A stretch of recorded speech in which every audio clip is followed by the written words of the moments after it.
अगर आपको पता चले कि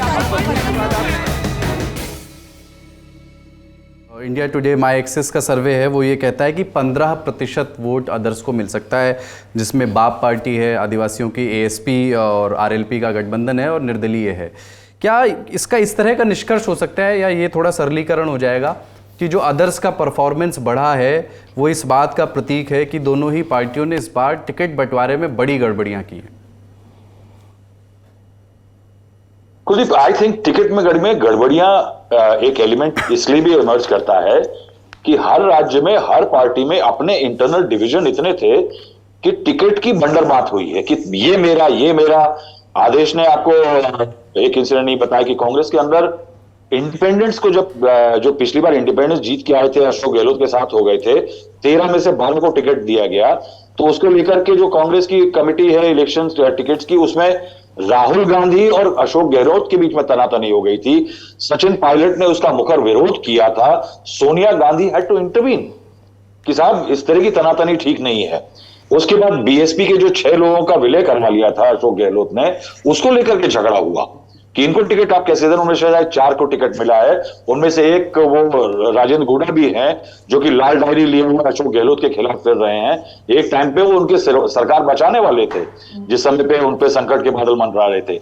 इसके अलावा अगर आप देखें तो जो इंडिपेंडेंस है साहब, उन्होंने तो इस बार चुनाव में अपनी ऐसी खेती खोली है कि अगर मौका लग गया तो क्या है कि गहलोत साहब और वसुंधरा दोनों चाहेंगे साहब कि 90-95 पे आके पिक्चर अटक जाए। 2024 के लिए उनके जैसा ही आदमी है जो कोalition को हैंडल कर सकता है, लोगों की तोड़फोड़ कर सकता है। अगर आप स्थिति देखें तो मेरे पास लिस्ट है, 11 जगह पे बीजेपी के रिबेल हैं जो अच्छी पोजीशन में है, 7 जगह पे कांग्रेस के रिबेल्स हैं, वो अच्छी पोजीशन है। चावड़ा, चित्तौड़गढ़, बल्लभगढ़ नगर, भीलवाड़ा, मसूद, डिडवाना, सवाई माधोपुर, झोटवाड़ा, बांसुर, बूंदी, दूग, शाहपुरा, नागौर, बसेड़ी, लूनाकाशी, पुष्कर, विराटनगर, किशनगढ़, बाड़मेर, बहरोड, रामगढ़, ये तमाम सीटें हैं जहां कांग्रेस और बीजेपी के रिबेल खड़े हैं। नाउ अगर इनमें से कुछ लोग जीत जाते हैं तो बीजेपी ऑलरेडी बातचीत करना शुरू कर चुकी है, जबकि मेरे को पता लगा है कि कांग्रेस ने अभी तक वो कवायद अपने रिबेल से शुरू नहीं की है।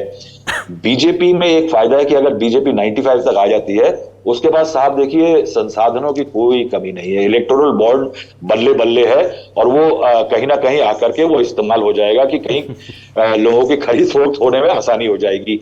तो ये पिक्चर जो है ये इतनी कंफ्यूजिंग है कि अगर ये 17-18 लोग जो इंडिपेंडेंट हैं, जो बीजेपी के 11 और 7, तो साहब 18 सीटें 199 में ऑलमोस्ट 10% जो सीटें हैं वो इस बार इंडिपेंडेंट्स डिसाइड कर रहे हैं। इसके अलावा 49 सीटों पे 5% गुर्जर डिसाइड कर रहे हैं।